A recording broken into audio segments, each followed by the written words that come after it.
Good morning, dear student. Standard 8, Chapter 11, વડાવી બા આવી. વડાવી બા આવી કાવ્યની આપણે આગળ સમજૂતી મેળવી, કવિ પરિચય પણ મેળવ્યો ને ત્યારબાદ અભ્યાસ અને સ્વાધ્યાયની માહિતી પણ મેળવી. આજે આપણે વડાવી બા આવી કાવ્યની ભાષા સજ્જતાનો માહિતી મેળવીશું. અને આ ભાષા સત્તામાં વડાવી બા આવી કાવ્યનો પ્રકાર સોનેટ છે. તો સોનેટ સાહિત્ય સ્વરૂપ વિશે માહિતી આપેલી છે કે સોનેટ ગુજરાતી ભાષામાં જે જુદા જુદા કાવ્યના પ્રકારો છે એમાંનો સોનેટ એક પ્રકાર છે. તો સોનેટ વિશે આપણે માહિતી મેળવીએ. સાહિત્યના દરેક સ્વરૂપને પોતાના નિયમો અને પરંપરા હોય છે. તે જુદા જુદા રૂપો સ્વરૂપો દ્વારા અભિવ્યક્ત થાય છે.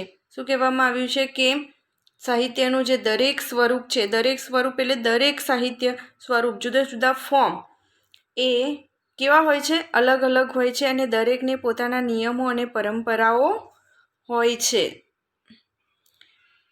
ગુજરાતીમાં વિકસેલા મુખ્ય કાવ્ય સ્વરૂપોમાં સોનેટ મહત્વનું સ્વરૂપ છે. ગુજરાતી સાહિત્યમાં જુદા જુદા સાહિત્ય સ્વરૂપોમાં ગુજરાતી કવિતાઓ રચાયેલી આપણે જોઈ શકીએ છીએ. આપણે આગળ ઘણા બધા સાહિત્ય સ્વરૂપો વિશે ભણી ગયા કે જેમ કે ગુજરાતીમાં લોકગીત હોય છે, ઉર્મી ગીત હોય છે, પ્રકૃતિ ગીત, કરુણ રસના ગીત હોય છે. ત્યાર પછી આપણે આ સોનેટ સાહિત્ય સ્વરૂપ છે, ગઝલ છે, દુહા, મુક્તક, હાઇકુ જેવા ઘણા બધા સાહિત્ય સ્વરૂપોમાં ગુજરાતી કવિતાઓ રચાયેલી આપણે જોઈ શકીએ છીએ. તેમાંનું સોનેટ એક મહત્વનું સાહિત્ય સ્વરૂપ છે. સોનેટ મૂળે વિદેશી સ્વરૂપ છે. સોનેટ એ ક્યાંનું સાહિત્ય સ્વરૂપ છે? એ વિદેશનું સાહિત્ય સ્વરૂપ છે. એ આપણા લોકગીત કે ઉર્મી ગીતની જેમ આપણું અહીંનું સાહિત્ય સ્વરૂપ નથી, પણ વિદેશના સાહિત્યમાંથી પ્રેરણા લઈને સર્જાયેલું એક સાહિત્ય સ્વરૂપ છે. એટલે સોનેટ એ વિદેશી સાહિત્ય સ્વરૂપ છે. અંગ્રેજી ભાષા અને સાહિત્યના અભ્યાસ દ્વારા આપણા કવિઓ પરદેશી સ્વરૂપથી આકર્ષાયા. તેમાંનું એક મુખ્ય સ્વરૂપ તે સોનેટ. અંગ્રેજી સાહિત્યના જે સર્જનો છે, બરાબર, જે કવિઓ અને જે લેખકોએ જે સાહિત્ય સર્જન કર્યું છે એમના સાહિત્ય સર્જનમાંથી આકર્ષાય એટલે એમને પ્રેરણા થઈ, બરાબર, એમને ગમ્યું અને પ્રેરણા થઈ. એના આધારે આપણા કવિઓએ જે નવા સાહિત્ય સ્વરૂપોની રચના કરી એમાંનું સોનેટ એક સાહિત્ય સ્વરૂપ છે. ગઝલ અને હાઇકુ એવા જ અન્ય સ્વરૂપો છે. ગઝલ પણ અને હાઇકુ એ પણ વિદેશી સાહિત્ય સ્વરૂપ છે. સોનેટની જેમ ગઝલ અને હાઇકુ પણ વિદેશી સાહિત્ય સ્વરૂપ છે. સોનેટ મૂળ ઇટલીમાં ઉદ્ભવ્યું. સોનેટનો ઉદ્ભવ ક્યાં થયો? સોનેટ રચાવાની શરૂઆત સૌથી પહેલાં ક્યાં થઈ હતી? તો ઇટલીમાં. ઇટલીમાં સૌપ્રથમ સોનેટ સાહિત્ય સ્વરૂપ રચાવાની શરૂઆત થઈ હતી. વાદ્ય સાથે લયબદ્ધ ગવાતી એ લઘુ રચના છે. વાદ્ય એટલે સંગીતના સાધન સાથે લયબદ્ધ ગવાતી એક લઘુ રચના છે. લઘુ એટલે કે નાની રચના છે. સોનેટનું સાહિત્ય સ્વરૂપ કેવું છે? નાનું છે, બરાબર. એમાં સોનેટમાં ચોક્કસ નિયમ પ્રમાણે 14 પંક્તિનો નિયમ છે. એટલે 14 પંક્તિથી વધારે પણ નહીં અને ઓછી પણ નહીં એવું આ સાહિત્ય સ્વરૂપ છે. એટલે સોનેટ કેવી છે? લઘુ રચના છે, નાની રચના છે. અને એ વાદ્ય એટલે કે સંગીત સાથે લયમાં ગવાય એવું સાહિત્ય સ્વરૂપ છે. ત્યાંથી તે અંગ્રેજી ભાષામાં વિકસ્યું. સૌપ્રથમ એનો ઉદ્ભવ ક્યાં થયો? ઇટલીમાં થયો. ઇટલીમાં સૌપ્રથમ સોનેટ રચાવાની શરૂઆત થઈ. ત્યાર પછી ત્યાંથી પ્રેરણા લઈને અંગ્રેજી ભાષાના કવિઓએ સોનેટની રચના કરવાની શરૂઆત કરી અને તેની અસર નીચે ગુજરાતીમાં બળવંતરાય ઠાકોરે ઈસવીસન 1888માં ભણકારા નામનું પ્રથમ સોનેટ આપ્યું. અંગ્રેજી સાહિત્યમાંથી પ્રેરણા લઈને આપણા ગુજરાતી સાહિત્યના પ્રખ્યાત એવા કવિ કોણ? બળવંતરાય ઠાકોરે. બળવંતરાય ઠાકોરે ઈસવીસન 1888માં ભણકારા નામનું સૌપ્રથમ સોનેટ રચ્યું. આપણે MCQમાં કે ક્વેશ્ચનમાં પૂછી શકીએ કે ગુજરાતી સાહિત્યમાં સૌપ્રથમ સોનેટ રચવાની શરૂઆત કોણે કરી? તો બળવંતરાય ઠાકોરે. ક્યારે કરી? તો ઈસવીસન 1888માં. અને સૌપ્રથમ સોનેટ એમણે કયું રચ્યું? તો ભણકારા નામનું સોનેટ રચ્યું. આ MCQમાં અલગ અલગ પણ 3 રીતે પૂછી શકાય અને કાં તો કોઈ એક ટૂંકા પ્રશ્નમાં પણ આપણે એક સાથે પણ પૂછી શકીએ કે ગુજરાતી સાહિત્યમાં સૌપ્રથમ સોનેટ કોણે રચ્યું, ક્યારે રચ્યું અને કયું સોનેટ રચ્યું. આ સિવાય પણ બીજો એક ક્વેશ્ચન અહીંયાથી પૂછી શકાય છે કે સોનેટનું સાહિત્ય સ્વરૂપ કેવું છે? તો સોનેટનું સાહિત્ય સ્વરૂપ મૂળે વિદેશી છે. સોનેટનો ઉદ્ભવ ક્યાં થયો? તો ઇટલીમાં થયો. એ પણ પૂછી શકાય છે. સોનેટ એક એવી રચના છે તો વાદ્ય સાથે ગવાતી એવી લઘુ રચના છે. આ 3-4 MCQ પણ આપણે આ ભાષા સત્તામાંથી પૂછી શકીએ છીએ. આગળ સમજીએ તો સોનેટના લક્ષણો. સોનેટના લક્ષણોમાં સોનેટ ઉર્મી કાવ્યનો જ એક પ્રકાર છે. સોનેટ એ કેવું સાહિત્ય સ્વરૂપ છે? આપણા ગુજરાતીમાં જે ઉર્મી કાવ્યો રચાય છે, ઉર્મી એટલે કે આપણી લાગણીઓ, આપણી ભાવનાઓને આપણે કાવ્યમાં વ્યક્ત કરીએ એને આપણે ઉર્મી કાવ્ય કહીએ છીએ. તો એ ઉર્મી કાવ્ય જેવો જ એક પ્રકાર છે, છતાં જુદો અને વિશિષ્ટ છે. એ ઉર્મી કાવ્યનો જ એક પ્રકાર છે, તે છતાં કેમ જરા જુદો અને વિશિષ્ટ છે? તો આપણે એ સમજીએ કે ઉર્મી કાવ્યમાં ઉર્મી કે સંવેદન મુખ્ય હોય છે. ઉર્મી કાવ્યમાં મુખ્ય બાબત કઈ હોય છે?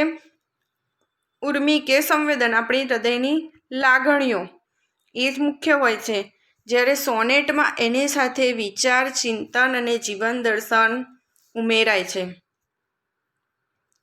સોનેટની મહત્વની બાબત કઈ છે કે એમાં લાગણીઓ કે સંવેદનાઓ તો હોય છે જ, પણ સોનેટમાં વિચાર, ચિંતન અને જીવન દર્શન પણ ઉમેરાય છે. આમાં કોઈક નવો વિચાર, જીવન વિશેનું ચિંતન કે જીવન જીવવાની બાબતો પણ આપણને સોનેટમાંથી શીખવા મળતી હોય છે. અને એને આપણે ચિંતન પ્રધાન નક્કર ઉર્મી કાવ્ય કહી શકીએ. આવા સોનેટોને આપણે શું કહી શકીએ? ચિંતન પ્રધાન નક્કર ઉર્મી કાવ્ય આપણે કહી શકીએ છીએ. સોનેટ માટે 14 પંક્તિની મર્યાદા ઉદ્ભવકાળથી જ સ્વીકારવામાં આવી છે. સોનેટનો ઉદ્ભવ જ્યારે ઇટલીમાં થયો ત્યારથી જ નક્કી કરવામાં આવ્યું કે આ જે સાહિત્ય સ્વરૂપ છે એમાં 14 પંક્તિ જ હોવી જોઈએ. એટલે આ સોનેટ માટે ખાસ આપણે યાદ રાખવાનું કે સોનેટમાં કેટલી પંક્તિઓ હોય છે. તો સોનેટમાં હંમેશા 14 પંક્તિઓ જ હોય છે. 14થી ઓછી પણ નહીં અને 14થી વધારે પણ નહીં. એટલે 14 પંક્તિઓની લિમિટ હોય છે. એનો અર્થ એ થયો કે ટૂંકા વિસ્તારમાં કવિએ સઘન રીતે અનુભવને ઠાંસવાનો હોય છે. આમાં શું હોય છે કે ટૂંકા વિસ્તારમાં કવિએ સઘન રીતે અનુભવને ઠાંસવાનો એટલે કે ઉમેરવાનો હોય છે. એટલે જે પણ એમને પોતાનો વિચાર રજૂ કરવાનો હોય છે એ વિચારને એમણે થોડાક જ શબ્દોમાં કે થોડીક જ પંક્તિઓમાં વધારે આપવાનું હોય છે. તેમજ ઘટનું સૌષ્ઠવ જાળવવાનું હોય છે. ઘટનું સૌષ્ઠવ એટલે એક સુબદ્ધ રીતે સુંદર લાગે એવું કાવ્ય રચાય એનું પણ ધ્યાન એમણે રાખવાનું હોય છે. એટલે ટૂંકા સાહિત્ય સ્વરૂપમાં વધારે પડતું જ્ઞાન એમણે આપવાની હોય છે. આ સોનેટ સાહિત્ય સ્વરૂપમાં એવી મર્યાદા હોય છે. બરાબર, 14 પંક્તિની મર્યાદા હોય છે.